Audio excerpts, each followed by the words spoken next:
성부와 성자와 성령의 이름으로 아멘. 2024년 3월 29일 주님 순환 성 금요일 제1독서 이사야서의 말씀입니다. 보라, 나의 종은 성공을 거두리라. 그는 높이 올라 숭고해지고 더없이 존귀해지리라. 그의 모습이 사람 같지 않게 망가지고 그의 자태가 인간 같지 않게 망가져 많은 이들이 그를 보고 즐겁하였다. 그러나 이제 그는 수많은 민족들을 놀라게 하고 임금들도 그 앞에서 입을 다물리니 이제까지 알려지지 않은 것을 그들이 보고 들어보지 못한 것을 깨닫기 때문이다. 우리가 들은 것을 누가 믿었던가? 주님의 권능이 누구에게 드러났던가? 그는 주님 앞에서 가까스로 돋아난 새순처럼 메마른 땅에 뿌리처럼 자라났다.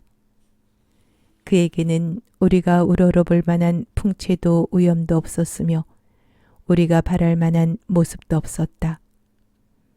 사람들에게 멸시받고 배척당한 그는 고통의 사람, 병고에 익숙한 이였다. 남들이 그를 보고 얼굴을 가릴 만큼 그는 멸시만 받았으며 우리도 그를 대수롭지 않게 여겼다. 그렇지만 그는 우리의 병고를 메고 갔으며 우리의 고통을 짊어졌다. 그런데 우리는 그를 벌받은 자, 하느님께 매맞은 자, 천대받은 자로 여겼다. 그러나 그가 찔린 것은 우리의 악행 때문이고 그가 으스러진 것은 우리의 죄악 때문이다. 우리의 평화를 위하여 그가 징벌을 받았고 그의 상처로 우리는 나았다. 우리는 모두 양떼처럼 길을 잃고 저마다 제 길을 따라갔지만 주님께서는 우리 모두의 죄악이 그에게 떨어지게 하셨다. 학대받고 천대받았지만 그는 자기 입을 열지 않았다. 도살장에 끌려가는 어린 양처럼 털 깎는 사람 앞에 잠자코 서 있는 어미 양처럼 그는 자기 입을 열지 않았다. 그가 구속되어 판결을 받고 제거되었지만 누가 그의 운명에 대하여 생각해 보았던가? 정녕 그는 산이들의 땅에서 잘려나가고 내 백성의 악행 때문에 고난을 당하였다. 폭행을 저지르지도 않고 거짓을 입에 담지도 않았건만 그는 악인들과 함께 묻히고 그는 죽어서 부자들과 함께 묻혔다.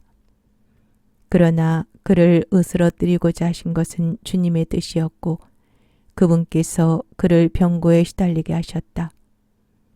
그가 자신을 속죄 제물로 내놓으면 그는 후손을 보며 오래 살고 그를 통하여 주님의 뜻이 이루어지리라. 그는 제 고난의 끝에 빛을 보고 자기의 예지로 흡족해 하리라. 의로운 나의 종은 많은 이들을 의롭게 하고 그들의 죄악을 짊어지리라. 그러므로 나는 그가 괴인들과 함께 제 몫을 차지하고 강자들과 함께 전리품을 나누게 하리라. 이는 그가 죽음에 이르기까지 자신을 버리고 무법자들 가운데 하나로 헤아려졌기 때문이다.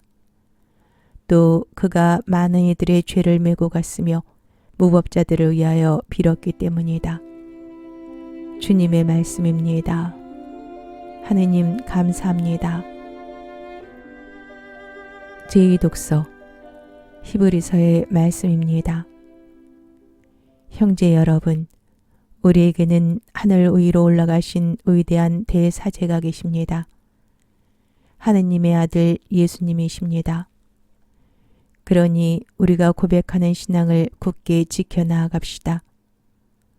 우리에게는 우리의 연약함을 동정하지 못하는 대사제가 아니라 모든 면에서 우리와 똑같이 유혹을 받으신 그러나 죄는 짓지 않으신 대사제가 계십니다. 그러므로 확신을 가지고 은총의 어자로 나아갑시다.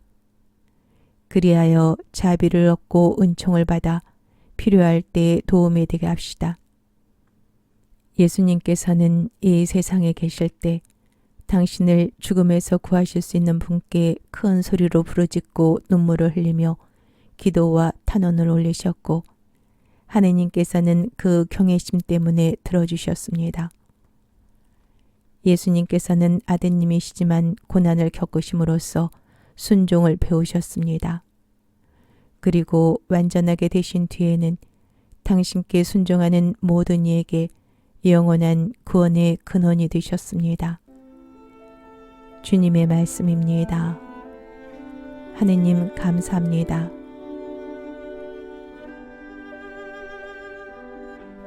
복음 요한이 전한 우리 주 예수 그리스도의 순환기입니다. 그때 예수님께서는 제자들과 함께 키드론 골짜기 건너편으로 가셨다.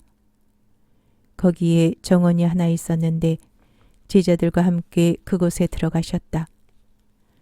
예수님께서 제자들과 함께 여러 번 거기에 모이셨기 때문에 그분을 팔아넘길 유다도 그것을 알고 있었다. 그래서 유다는 군대와 함께 수석 사제들과 바리사이들이 보낸 성전 경비병들을 데리고 그리로 갔다. 그들은 등불과 횃불과 무기를 들고 있었다.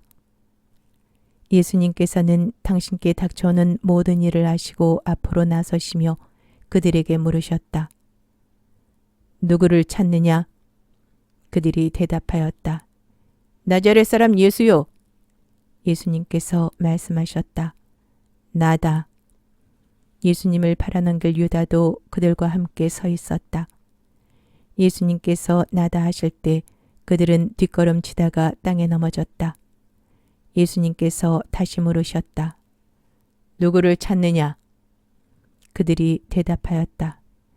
나자렛 사람 예수요. 예수님께서 말씀하셨다. 나다 하지 않았느냐? 너희가 나를 찾는다면 이 사람들은 가게 내버려 두어라. 이는 아버지께서 저에게 주신 사람들 가운데 하나도 잃지 않았습니다 하고 당신께서 전에 하신 말씀이 이루어지게 하려는 것이었다. 그때 시몬 베드로가 가지고 있던 칼을 뽑아 대사제의 종을 내리쳐 오른쪽 귀를 잘라버렸다. 그 종의 이름은 말코스였다. 그러자 예수님께서 베드로에게 이르셨다. 그 칼을 칼집에 꽂아라. 아버지께서 나에게 주신 이 잔을 내가 마셔야 하지 않겠느냐? 군대와 그 대장과 유다인들의 성전 경비병들은 예수님을 붙잡아 결박하고 먼저 한나스에게 데려갔다. 한나스는 그 해의 대사제 가야파의 장인이었다. 가야파는 백성을 위하여 한 사람이 죽는 것이 낫다고 유다인들에게 충고한 자다. 시몬 베드로와 또 다른 제자 하나가 예수님을 따라갔다. 그 제자는 대사제와 아는 사이여서 예수님과 함께 대사제의 저택 안뜰에 들어갔다. 베드로는 대문 밖에 서 있었는데 대사제와 아는 사이인 그 다른 제자가 나와서 문지기 하녀에게 말하여 베드로를 데리고 들어갔다. 그때 그 문지기 하녀가 물었다. 당신도 저 사람이 제자 가운데 하나가 아닌가요? 그러자 베드로가 말하였다. 난 아니요. 날이 추워 종들과 성전 경비병들이 숯불을 피워놓고 서서 불을 쬐고 있었는데 베드로도 그들과 함께 서서 불을 쬐었다. 대사제는 예수님께 그분의 제자들과 가르침에 관하여 물었다. 예수님께서 그에게 대답하셨다. 나는 세상 사람들에게 드러내놓고 이야기하였다.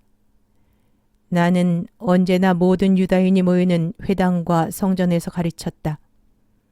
은밀히 이야기한 것은 하나도 없다. 그런데 왜 나에게 묻느냐? 내가 무슨 말을 하였는지 들은 이들에게 물어보아라. 내가 말한 것을 그들이 알고 있다. 예수님께서 이렇게 말씀하시자 곁에 서 있던 성전 경비병 하나가 예수님의 뺨을 치며 말하였다. 대사제께 그따위로 대답하느냐? 예수님께서 대답하셨다. 내가 잘못 이야기하였다면 그 잘못의 증거를 대보아라. 그러나 내가 옳게 이야기하였다면 왜 나를 치느냐? 한나스는 예수님을 결박한 채로 가야파 대사제에게 보냈다. 시몬 베드로는 서서 불을 쬐고 있었다. 사람들이 그에게 물었다. 당신도 저 사람의 제자 가운데 하나가 아니오? 베드로는 부인하였다. 나는 아니오. 대사제의 종 가운데 하나로서 베드로가 귀를 잘라버린 자의 친척이 말하였다. 당신이 정원에서 저 사람과 함께 있는 것을 내가 보지 않았소? 베드로가 다시 아니라고 부인하자 곧 달기 울었다.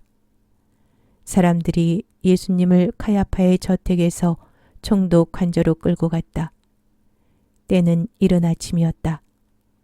그들은 몸이 더러워져서 파스카 음식을 먹지 못할까 두려워 총독 관저 안으로 들어가지 않았다.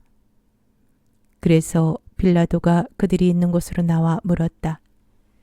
무슨 일로 저 사람을 고소하는 것이오? 그들이 빌라도에게 대답하였다. 저자가 범죄자가 아니라면 우리가 총독께 넘기지 않았을 것이오. 빌라도가 그들에게 말하였다. 여러분이 데리고 가서 여러분의 법대로 재판하시오. 그러자 유다인들이 말하였다. 우리는 누구를 죽일 권한이 없소. 이는 예수님께서 당신이 어떻게 죽임을 당할 것인지 가리키며 하신 말씀이 이루어지려고 그리 된 것이다. 그리하여 빌라도가 다시 총독 관저 안으로 들어가 예수님을 불러 물었다. 당신이 유다인들의 임금이요? 예수님께서 되물으셨다. 그것은 내 생각으로 하는 말이냐? 아니면 다른 사람들이 나에 관하여 너에게 말해준 것이냐? 빌라도가 다시 물었다. 나야 유다인이 아니잖소. 당신의 동족과 수석 사제들이 당신을 나에게 넘긴 것이요. 당신은 무슨 일을 저질렀소? 예수님께서 대답하셨다. 내 나라는 이 세상에 속하지 않는다. 내 나라가 이 세상에 속한다면 내 신하들이 싸워 내가 유다인들에게 넘어가지 않게 하였을 것이다. 그러나 내 나라는 여기에 속하지 않는다. 빌라도가 물었다. 아무튼 당신이 임금이라는 말 아니요? 예수님께서 대답하셨다. 내가 임금이라고 내가 말하고 있다. 나는 진리를 증언하려고 태어났으며 진리를 증언하려고 세상에 왔다. 진리에 속한 사람은 누구나 내 목소리를 듣는다. 빌라도가 예수님께 말하였다. 진리가 무엇이오? 빌라도는 이 말을 하고 다시 유다인들이 있는 곳으로 나가 그들에게 말하였다. 나는 저 사람에게서 아무런 제목도 찾지 못하겠소. 그런데 여러분에게는 내가 바스카 축제 때 제수 하나를 풀어주는 간섭이 있어. 내가 유다인들의 임금을 풀어주기를 원하오? 그러자 유다인들이 다시 외쳤다. 그 사람이 아니라 바라바를 풀어주시오. 바라바는 강도였다. 그리하여 빌라도는 예수님을 데려다가 군사들에게 채찍질을 하게 하였다. 군사들은 또 가시나무로 관을 엮어 예수님 머리에 씌우고 자주새 고스를 피고 나서 그분께 다가가 이렇게 말하며 그분의 뺨을 쳐댔다. 유다인들의 임금님 만세! 빌라도가 다시 나와 말하였다. 보시오, 내가 저 사람을 여러분 앞으로 데리고 나오겠소. 내가 저 사람에게서 아무런 제목도 찾지 못하였다는 것을 여러분도 알라는 것이오. 이윽고 예수님께서 가시나무 관을 쓰시고 자주새 옷을 입으신 채 밖으로 나오셨다. 그러자 빌라도가 그들에게 말하였다. 자, 이 사람이요. 그때 수석 사제들과 성전 경비병들은 예수님을 보고 외쳤다. 십자가에 못 박으시오! 십자가에 못 박으시오! 빌라도가 말하였다. 여러분이 데려다가 십자가에 못 박으시오. 나는 이 사람에게서 제목을 찾지 못하겠소. 그러자 유다인들이 빌라도에게 대답하였다. 우리에게는 율법이 있어. 이 율법에 따르면 그 자는 죽어 마땅하오. 자기가 하느님의 아들이라고 자처하였기 때문이오. 빌라도는 이 말을 듣고 더욱 두려운 생각이 들었다. 그리하여 다시 총독한조로 들어가 예수님께 물었다. 당신은 어디서 왔소? 예수님께서는 아무 대답도 하지 않으셨다. 그러자 빌라도가 예수님께 말하였다. 나에게 말을 하지 않을 작정이요? 나는 당신을 풀어줄 권한도 있고 당신을 십자가에 못 박을 권한도 있다는 것을 모르시오? 예수님께서 대답하셨다. 내가 위로부터 받지 않았으면 나에 대해 아무런 권한도 없었을 것이다. 그러므로 나를 너에게 넘긴 자의 죄가 더 크다. 그때부터 빌라도는 예수님을 풀어줄 방도를 찾았다. 그러나 유다인들은 외쳤다. 그 사람을 풀어주면 총독께서는 황제의 친구가 아니오. 누구든지 자기가 임금이라고 자처하는 자는 황제에게 대항하는 것이오. 빌라도는 이 말을 듣고 예수님을 밖으로 데리고 나가 리토스 트로토스라고 하는 곳에 있는 재판석에 앉았다. 리토스 트로토스는 히브리 말로 가파타라고 한다. 그날은 파스카 축제 준비일이었고 때는 낮 12시쯤이었다. 빌라도가 유다인들에게 말하였다. 보시오, 여러분의 임금이오. 그러자 유다인들이 외쳤다. 없애버리시오! 없애버리시오! 그를 십자가에 못 박으시오! 빌라도가 그들에게 물었다. 여러분의 임금을 십자가에 못 박으라는 말이오? 수석 사제들이 대답하였다. 우리 임금은 황제뿐이오. 그리하여 빌라도는 예수님을 십자가에 못 박으라고 그들에게 넘겨주었다. 그들은 예수님을 넘겨받았다. 예수님께서는 몸소 십자가를 지시고 해골터라는 곳으로 가셨다. 그곳은 히브리 말로 골고타라고 한다. 거기에서 그들은 예수님을 십자가에 못 박았다. 그리고 다른 두 사람도 예수님을 가운데로 하여 이쪽 저쪽에 하나씩 못 박았다. 빌라도는 명패를 써서 십자가 위에 달게 하였는데 거기에는 유다인들의 임금 나자렛 사람 예수라고 쓰여 있었다. 예수님께서 십자가에 못 박히신 곳이 도성에서 가까웠기 때문에 많은 유다인이 그 명패를 읽게 되었다. 그것은 히브리 말, 라틴 말, 그리스 말로 쓰여 있었다. 그래서 유다인들의 수석 사제들이 빌라도에게 말하였다. 유다인들의 임금이라고 쓸 것이 아니라 나는 유다인들의 임금이다 하고 저자가 말하였다고 쓰시오.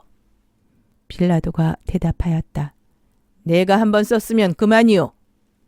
군사들은 예수님을 십자가에 못 박고 나서 그분의 옷을 가져다가 네 몫으로 나누어 저마다 한 몫씩 차지하였다. 속옷도 가져갔는데 그것은 솔기가 없이 위에서부터 통으로 짠 것이었다. 그래서 그들은 서로 말하였다. 이것은 찢지 말고 누구 차지가 될지 제비를 뽑자. 그들이 제 옷을 저희끼리 나누어 가지고 제 속옷을 놓고서는 제비를 뽑았습니다. 하신 성경 말씀이 이루어지려고 그리 된 것이다. 그래서 군사들이 그렇게 하였다. 예수님의 십자가 곁에는 그분의 어머니와 이모, 클로파스의 아내 마리아와 마리아 막달레나가 서 있었다. 예수님께서는 당신의 어머니와 그 곁에 선 사랑하시는 제자를 보시고 어머니에게 말씀하셨다. 여인이시여, 이 사람이 어머니의 아들입니다. 이어서 그 제자에게 말씀하셨다. 이분이 내 어머니시다. 그때부터 그 제자가 그분을 자기 집에 모셨다. 그 뒤에 이미 모든 일이 다 이루어졌음을 아신 예수님께서는 성경 말씀이 이루어지게 하시려고 말씀하셨다. 목마르다. 거기에는 신 포도주가 가득 담긴 그릇이 놓여 있었다. 그래서 사람들이 신 포도주를 듬뿍 적신 해면을 우슬초 가지에 꽂아 예수님의 입에 갖다 대었다. 예수님께서는 신 포도주를 드신 다음에 말씀하셨다. 다 이루어졌다. 이어서 고개를 숙이시며 숨을 거두셨다. 무릎을 꿇고 잠깐 묵상합니다. 그날은 준비일이었고 이튿날 안식일은 큰 주길이었으므로 유다인들은 안식일에 시신이 십자가에 매달려 있지 않게 하려고 십자가에 못 박힌 이들의 다리를 부러뜨리고 시신을 치우게 하라고 빌라도에게 요청하였다. 그리하여 군사들이 가서 예수님과 함께 십자가에 못 박힌 첫째 사람과 또 다른 사람의 다리를 부러뜨렸다. 예수님께 가서는 이미 숨지신 것을 보고 다리를 부러뜨리는 대신 군사 하나가 창으로 그분의 옆구리를 찔렀다. 그러자 곧 피와 물이 흘러나왔다. 이는 직접 본 사람이 증언하는 것이므로 그의 증언은 참되다. 그리고 그는 여러분이 믿도록 자기가 진실을 말한다는 것을 알고 있다. 그의 뼈가 하나도 부러지지 않을 것이다 하신 성경 말씀이 이루어지려고 이런 일들이 일어난 것이다. 또 다른 성경 구절은 그들은 자기들이 찌른 이를 바라볼 것이다 하고 말한다. 그 뒤에 아리마테아 출신 요셉이 예수님의 시신을 거두게 해달라고 빌라도에게 청하였다. 그는 예수님의 제자였지만 유다인들이 두려워 그 사실을 숨기고 있었다. 빌라도가 허락하자 그가 가서 그분의 시신을 거두었다. 언젠가 밤에 예수님을 찾아왔던 니코데모도 모략과 침향을 섞은 것을 100리트라쯤 가지고 왔다. 그들은 예수님의 시신을 모셔다가 유다인들의 장례 관습에 따라 향료와 함께 아마포로 감쌌다. 예수님께서 십자가에 못 박히신 곳에 정원이 있었는데 그 정원에는 아직 아무도 묻힌 적이 없는 새 무덤이 있었다. 그날은 유다인들의 준비일이었고 또 무덤이 가까이 있었으므로 그들은 예수님을 그곳에 모셨다. 주님의 말씀입니다. 그리스도님 찬미합니다. 성부와 성자와 성령의 이름으로 아멘.